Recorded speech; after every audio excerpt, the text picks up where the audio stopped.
आज या ठिकाणी आपण एक भूगोल विषयाचा अभ्यास करणार आहोत. तर सुरुवातीला मला सांगा, आपण ज्या परिसरामध्ये राहतो त्या परिसराचा ज्यावेळी आपण अभ्यास करतो त्याला काय म्हटलं जातं? परिसराला सगळ्या आपल्या परिसराला काय म्हणतो आपण? आपल्या आजूबाजूचा जो परिसर असतो त्याला आपण पर्यावरण किंवा वातावरण. तर मला सांगा, तुम्ही ज्या ठिकाणी राहताय त्या ठिकाणी प्रसिद्ध असणारे एखादं ठिकाण सांगा मला. सोमेश्वरच्या मंदिराच्या जवळ तुम्ही राहता. तुम्ही ढगाई मंदिराच्या जवळ. तुम्ही वडजाई. तुम्ही काय मंदिराचं असं काही नाही, दुसरं एखादं कॅनल असेल किंवा रेल्वेचा रोल असेल. म्हणजे आपण ज्या ठिकाणी राहतो त्या ठिकाणी अशी कोणती तरी एक स्पेसिफिक जे असं म्हणतो आपण, त्या ठिकाणी एक खूण असते की ज्या ठिकाणी आपण जवळ राहतो. तर मी समजा माझ्या गावामध्ये जिल्हा परिषद शाळा आहे त्याच्या जवळ राहतो, म्हणजे त्या ठिकाणी असणारी ती आपल्या राहण्याची खूण आहे. म्हणजे एक लक्षात घ्या की आपण ज्या ठिकाणी राहत असतो, ज्या ठिकाणी वावरत असतो किंवा ज्या परिसरामध्ये आपला वावर असतो त्या ठिकाणच्या प्रत्येक ठिकाणची आपल्याला इत्थंभूत माहिती असणं आवश्यक असतं. ज्यावेळी आपला परिसर, तुम्ही लहान असताना विचार करा की तुम्ही ज्या ठिकाणी राहत होता त्या ठिकाणची परिस्थिती कशी होती आणि आताची परिस्थिती काय आहे. म्हणजे ज्यावेळी तुम्ही सुरुवातीला लहान होता त्यावेळी तुमच्या आसपास किती घरं होती आणि आताच्या वेळी आता तुमच्या आसपास किती घरं आहेत याचा तुम्ही बारकाईने जर अभ्यास केला तर तुमच्या एक गोष्ट लक्षात येईल की त्यावेळची असणारी परिस्थिती आणि आताची असणारी परिस्थिती याच्यामुळे बराचसा फरक झालेला दिसून येईल. तर आज आपण काय करणार आहोत, तर काही ठराविक प्रश्न मी तुम्हाला विचारतो. तुमच्या म्हणजे आवडीचा जो भाग आहे त्याच्याविषयी आपण चर्चा करूया. तुम्ही मला सांगा, तुम्हाला कोणकोणते सिनेमे आवडतात? सांगा. ऍक्शन सिनेमे. तुम्हाला कॉमेडी पिक्चर्स. तुम्हाला इंग्लिश पिक्चर्स. म्हणजे प्रत्येकाच्या आवडीनिवडी देखील आपल्याला वेगळ्या असलेला दिसून येतात. म्हणजे ज्या ठिकाणी आपण वास्तव्य करतो, आता मला वाटतं की मी एखाद्या शहरामध्ये जाऊन राहतो किंवा एखाद्याला वाटतं की मी खेड्याकडे राहतो, पण खेड्याकडे राहणाऱ्याला काय वाटतं की मी आता शहराकडे गेलं पाहिजे किंवा शहरात राहणाऱ्याला वाटतं की अजून मोठ्या शहरामध्ये मी गेलं पाहिजे. म्हणजे अशा प्रत्येकाच्या एक वेगवेगळ्या इच्छा असलेल्या आपल्याला दिसून येतात. अशाच प्रकारचा एक पाठ आपल्या या भूगोल विषयामध्ये आहे, त्याचं नाव आहे मानवी वस्ती. मग एक लक्षात घ्या, या मानवी जीवनामध्ये ज्यावेळेस हे चित्र तुम्हाला दिसतंय का? बघा याच्यामध्ये काय तुम्हाला दिसतंय? या चित्रामध्ये काय दिसतंय? धरण दिसते. बरोबर. त्याच्यानंतर रेल्वेचा ट्रॅक दिसतोय. हा एक रस्ता दिसतोय. बरोबर. त्या ठिकाणी दुसरं बघा चित्र. हे काय दिसतंय? नदी दिसते किंवा तलाव आपण म्हणतो. त्याच्या शेजारी असणाऱ्या वस्त्या दिसतायत. पलीकडच्या बाजूला बघा काय दिसतोय? रस्ता दिसतोय. रस्त्याच्या बाजूला काय दिसतायत? घरं दिसतायत. बरोबर आहे. त्याच्यानंतर हे चित्र बघा. या चित्रामध्ये काय दिसतंय तुम्हाला? वाहने, रिक्षा दिसते. त्याच्याबरोबर ट्रॅफिक दिसते. बरोबर. म्हणजे वरचं चित्र आणि खालचं चित्रामध्ये तुम्हाला फरक जाणवतोय का? जे वरचे चित्र असतील ते कुठले असतील मला सांगा. गावाकडचे. आता शहरामध्ये तर अशी परिस्थिती नसणार आहे 100%. आणि हे चित्र कुठलं असेल? शहरात. त्याच्याच बाजूस हे जर अभ्यास केला तर हे चित्र कुठलं आहे? गावाकडे. म्हणजे या चार चित्रांचा जर आपण अभ्यास केला तर आपल्या एक लक्षात येईल की गावाकडचं असणारं वातावरण आणि शहराकडचं असणारं वातावरण, गावाकडची असणारी लोकसंख्या आणि शहराकडची असणारी लोकसंख्या याच्यामध्ये जवळजवळचा फरक असलेला आपल्याला दिसून येतो. आता पुढचा मुद्दा आपला असा आहे की मानवी वस्ती म्हणजे काय? बघा सर, तुम्ही मला सांगा का मानवी वस्तीची व्याख्या काय दिलेली आहे? ज्या ठिकाणी माणसे राहतात त्या जागेला मानवी वस्ती म्हणतात. ज्या ठिकाणी आपण राहतो त्या ठिकाणाला काय म्हटलं जातं? मानवी वस्ती असे म्हणतात. त्याच्यामध्ये पुढे काय दिले? घराची, रस्त्याची आणि सुविधांची समूह रचना म्हणजे वस्ती. म्हणजे त्या ठिकाणी आपल्याला काय काय आवश्यक असतं? तर राहण्यासाठी आवश्यक असतं ते पहिल्यांदा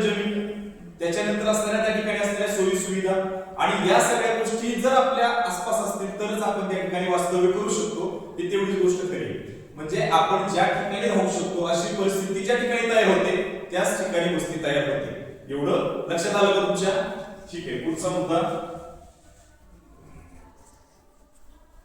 आता याच्यामध्ये बघा घटक दिलेले किंवा आपण ग्रामीण वस्तीचा आपण डायरेक्ट अभ्यास करूया. आता या ग्रामीण वस्तीमध्ये सर दिसते का तुम्हाला? बघा स्लाइड्स बघा दिसते ना? ग्रामीण वस्ती म्हणजे काय? सुपीक जमीन असलेल्या ठिकाणी शेती व्यवसाय केला जातो. शेतकरी कुटुंब आपल्या व्यवसायाच्या सोयीच्या दृष्टीने आपल्या शेतामध्ये घरे बांधून राहतात. यालाच वस्ती या नावाने संबोधले जाते. कालांतराने वस्तीचा विस्तार झाला म्हणजे त्याची वाढी झाली म्हणतात. ज्या मानवी वस्तीमध्ये बहुसंख्य लोकांचे मूळ व्यवसाय स्थानिक नैसर्गिक साधन संपत्तीशी निगडीत असतात. उदाहरणार्थ शेती, मासेमारी, खाणकाम इत्यादी अशा वस्तींना ग्रामीण असे म्हणतात. बरोबर. आता मला एक सांगा, यातून आपल्या एक लक्षात येईल की ग्रामीण वस्ती म्हणजे काय? ज्या ठिकाणी पाणी, रस्ता असेल किंवा त्या ठिकाणी लागणाऱ्या त्याला मूलभूत लागणाऱ्या गरजा म्हणतो, त्या जर गरजा पूर्ण असतील तर त्या ठिकाणी वस्ती तयार होते. पण वस्ती कुठं तयार होते? तर ज्या ठिकाणी समजा समुद्र आहे तर समुद्राच्या ठिकाणी जी वस्ती तयार होते त्या लोकांचा मुख्य व्यवसाय कोणता असेल? समुद्राच्या ठिकाणी कोणता असेल? मासेमारी. मग मासेमारी करणारी लोक एकत्रित येऊन कुठं राहतात? समुद्राच्या किनारी. त्यालाच आपण काय म्हणतो? कोळीवाडा असं. म्हणजे ती एक ठराविक वस्ती झाली. म्हणजे ज्या ठिकाणी ज्या परिस्थितीमध्ये जो तो व्यवसाय त्या ठिकाणी सेट केला जातो किंवा जो व्यवसाय त्या परिस्थितीमध्ये तयार होतो त्या व्यवसायाशी निगडीत असणारी लोक. समजा आता तुम्ही ज्यावेळेस जंगली प्रदेश असतात किंवा आपण काय म्हणतो वाळवंटी प्रदेश असेल, जे त्या ठिकाणी कशा वस्त्या दिसतात आपल्याला? एकदम अशा विखुरलेल्या. म्हणजे कुठंतरी एखादं घर सर आपल्याला कुठंतरी एखादं घर असं दिसतं. त्या ठिकाणी काय झालेलं असतं तर लोकवस्ती फार कमी असते. त्या ठिकाणी लोक राहण्यासाठी तयार नसतात. ज्याला कोणाला जागाच नसेल अशीच लोक त्या ठिकाणी राहिलेली आपल्याला दिसून येतात. आता ग्रामीण भागामध्ये ज्यावेळी समजा एखादा साखर कारखाना आहे, आता सोमेश्वरचं जर तुम्ही उदाहरण घेतलं तर या सोमेश्वर या ठिकाणी असणारा जो साखर कारखाना आहे, सुरुवातीला साखर कारखाना नसताना असणारी सोमेश्वरची परिस्थिती आणि आताची असणारी सोमेश्वरची परिस्थिती जर आपण बघितली तर हळूहळू लोकवस्ती वाढलेली सर या ठिकाणी दिसून येते. सुरुवातीला या सोमेश्वर मंदिराच्या आसपास राहणारी लोक आणि आता राहणारी लोक याच्यामध्ये फरक झालेला आपल्याला दिसून येतो. म्हणजेच काय तर त्या ठिकाणी असणाऱ्या वास्तूवरती त्या आसपासच्या परिसराचं राहणीमान अवलंबून असतं. त्याचबरोबर मला सांगा, आता जे जसं आपण मासेमारी करणाऱ्या लोकांचा एक समूह तयार होऊन त्या ठिकाणी कोळीवाडा तयार झाला, तशाच प्रकारचा ज्यावेळी जंगलामध्ये एखादा समूह राहतो त्यावेळी त्या ठिकाणी आदिवासी विभाग तयार होतो आणि तिथं आदिवासींचा पाडा असं त्याला म्हटलं जातं. म्हणजे त्या ठिकाणची ती परिस्थिती तशी तयार झालेली असते. म्हणजे परिस्थितीनुसार त्या ठिकाणी वस्ती निर्माण झालेली असते. मग आता त्या नागरी वस्ती असेल, आता ग्रामीण भाग, त्याच्यानंतर तो ग्रामीण भाग वाढत जाऊन त्याचं शहर झालेलं आपल्याला दिसून येतं. आता तुम्ही माळेगावचा जर अभ्यास केला तर माळेगावमध्ये असणारी पहिली ग्रामपंचायत आणि आता त्याचा जर विस्तार जर पाहिला असेल तर त्या ठिकाणी झालेली आता नगरपंचायत. याच्यावर आपल्याला लक्षात येईल की त्या ठिकाणी असणाऱ्या सोयी सुविधा वाढत गेल्या, त्या ठिकाणी असणाऱ्या लोकांची संख्या वाढत गेली, आपोआपच त्या ठिकाणी असणारी जी लोकसंख्या आहे ती वाढल्यामुळे व्यवसायाची वाढ झाली आणि त्या ठिकाणी ग्रामपंचायतची नगरपंचायत कधी झाली ही कोणालाही कळलं. म्हणजे एवढेच झपाट्याने लोकवस्ती आपल्याला वाढलेली दिसून येते. त्याच्यानंतर आता आपण जर शहरी वस्तीचा जर अभ्यास केला, ग्रामीण भागात तुम्ही जर एक गोष्ट लक्षात घेतली तर लोकसंख्या फार कमी असते, त्या ठिकाणी असणारं वातावरण चांगलं असतं, त्या ठिकाणी काही सोयी सुविधा तुम्हाला कमी प्रमाणात उपलब्ध होतील, पण ज्या उपलब्ध होतील त्या चांगल्या प्रतीच्या असतात. तुम्ही गावाकडे जर पाहिलं तर शेतीमधून लगेच तयार म्हणजे पिकलेला माल लगेच तुम्हाला गावामध्ये विक्रीसाठी आणलेला दिसतो. तसं जर आपण शहराचा विचार केला तर शहरामध्ये असणारी लोकवस्ती जास्त असते, त्या ठिकाणी प्रदूषणाचं प्रमाण वाढलेलं असतं, वाहनांची संख्या जास्त असते आणि राहणीमान जर आपण तसं पाहायला गेलं तर जसं खेड्यामध्ये आपण व्यवस्थितपणे सगळा एखादा व्यवसाय करत समजा शेतकरी जर असेल तर शेतकरी त्याच्या जोडीला असणारा दुग्ध व्यवसाय असेल किंवा कुक्कुटपालन असेल यासारखे व्यवसाय तो आपल्या गावाकडे करू शकतो. परंतु जर आपण शहरामध्ये राहायचं म्हटलं तर हे व्यवसाय आपण करू शकत नाही, कारण की त्या ठिकाणी असणारी जागेची कमतरता आपल्याला 100% जाणवते. त्याच्यामुळे त्या ठिकाणी कंजेस्टेड जागा असते आणि त्या ठिकाणी असणारं प्रदूषण आणि इतर सगळ्या ज्या समस्या आहेत, ती गटाराच्या समस्येपासून इतर सगळ्या समस्या आहेत, त्याच्यामध्ये तो शहरामध्ये तेवढे ज्या प्रमाणात हे पाहिजे त्या प्रमाणात तो राहू शकत नाही. त्याचबरोबर जर आपण विचार केला तर त्या ठिकाणी तुम्हाला शहरामध्ये उद्योग चांगले झाले दिसतील, शिक्षण चांगलं मिळेल, परंतु तुमच्या आरोग्यासाठी आवश्यक असणाऱ्या गोष्टी त्या ठिकाणी मिळणार नाही. आता वस्तीचं जर स्वरूप आपण पाहिलं, दिसतात का तुम्हाला नाव ते दिसतात? पहिलं जर स्वरूप पाहिलं तर विखुरलेली वस्ती, म्हणजे ही वस्ती कुठं आढळते तर डोंगराळ प्रदेश, त्याच्यानंतर जंगले, वाळवंट यासारख्या ठिकाणी विखुरलेली वस्ती आपल्याला दिसून येते. विखुरलेली याचा अर्थ तुमच्या लक्षात आला म्हणजे कुठं तरी ते घर एखादं आपल्याला दिसते बऱ्याच अंतरावरती, आणि इथं काय होतं तर लोकांचा संपर्क राहत नाही, यांच्यामध्ये देवाणघेवाण विचारांचे व्हायचा प्रश्न येत नाही. त्याच्यानंतरचा दुसरा प्रश्न आहे एकत्रित वस्ती किंवा केंद्रीय वस्ती. मग या वस्त्या कुठं आढळतात तर ज्या ठिकाणी एखादा रसाचा कारखाना आहे किंवा एखादी नदी आहे, एखादा तलाव आहे, एखादं सरोवर आहे, या ठिकाणी ज्या झालेल्या वस्ती असतात, एखादं केंद्रबिंदू मानून झालेली जी वस्ती तयार झालेली असते त्या ठिकाणी त्याच्या सगळ्या ज्या गरजा असतात त्या वस्तीच्या त्या पूर्ण होत असतात, मानवाच्या सगळ्या गरजा पूर्ण होत असतात, आणि त्या ठिकाणी जी तयार झालेली वस्ती असते तिला एकत्रित वस्ती किंवा केंद्रित वस्ती असं म्हटलं जातं. त्या ठिकाणी लोकांच्या विचारांची देवाणघेवाण होऊ शकते, लोकांच्या आपापसात संस्कृतीचं जडणघडण म्हणतो आपण, विचारांचं जडणघडण झाल्यामुळे संस्कृतीचं जडणघडण होण्यास त्यामुळे मदत होते. आणि तिसऱ्या जर वस्तीचा आपण अभ्यास केला तर तिसरी म्हणजे रेषीय वस्ती. आता रेषीय वस्ती म्हणजे कशी तर आपण हायवेने जर गेलो तर हायवेने जाताना किंवा शहरामधून जाताना आपल्याला एक लक्षात येईल की एका सरळ रेषेत हायवेच्या कडेला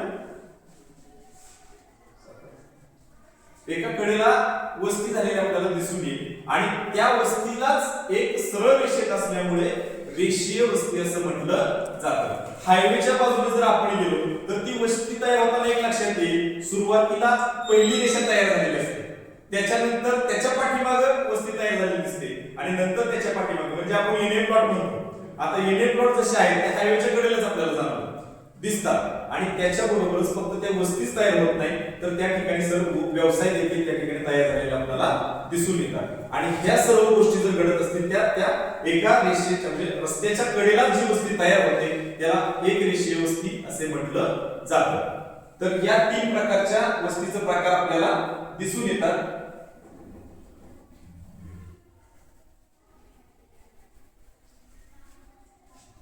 हे तिन्ही प्रकार तुमच्या लक्षात आले का? आता या वस्तीच्या निर्मितीवर परिणाम करणारे घटक लक्षात घ्या. पहिला घटक आहे भौगोलिक घटक, त्याच्यामध्ये हवामान असेल, पाणी असेल आणि जमिनीचा प्रकार.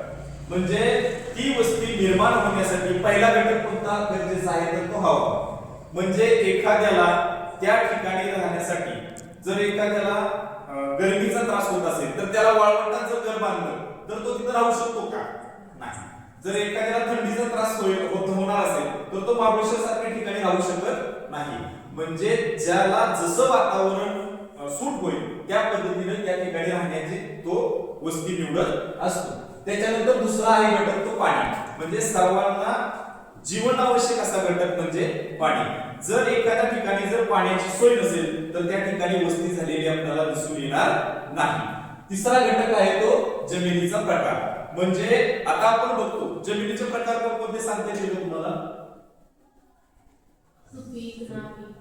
सुपीक जमीन असेल, काळी जमीन, त्याच्यानंतर मुरमाड जमीन असते, लाल मातीचा प्रकार, लाल मातीची जमीन असते. म्हणजे अशा वेगवेगळ्या प्रकारचे जमिनीचे प्रकार आपल्याला दिसून येतात. मग एक लक्षात घ्या, ज्यावेळी सपाट मैदानाची जमीन असेल, माणसं डोंगरावरती राहतात परंतु त्या ठिकाणी देखील आपल्याला सपाटीकरण केल्याशिवाय घर बांधू शकत नाही. म्हणजे जमीन निवडत असताना देखील आपल्याला राहण्यासाठी तो एक महत्त्वाचा घटक पाहिला पाहिजे. त्यानंतर आर्थिक घटक. आर्थिक घटकामध्ये काय येतं? ज्या ठिकाणी आपण राहणार आहोत त्या ठिकाणी रोजगार आपल्याला उपलब्ध होईल का. त्याच्यानंतर दुसरा घटक कोणता येतोय, उद्योग आणि व्यापार.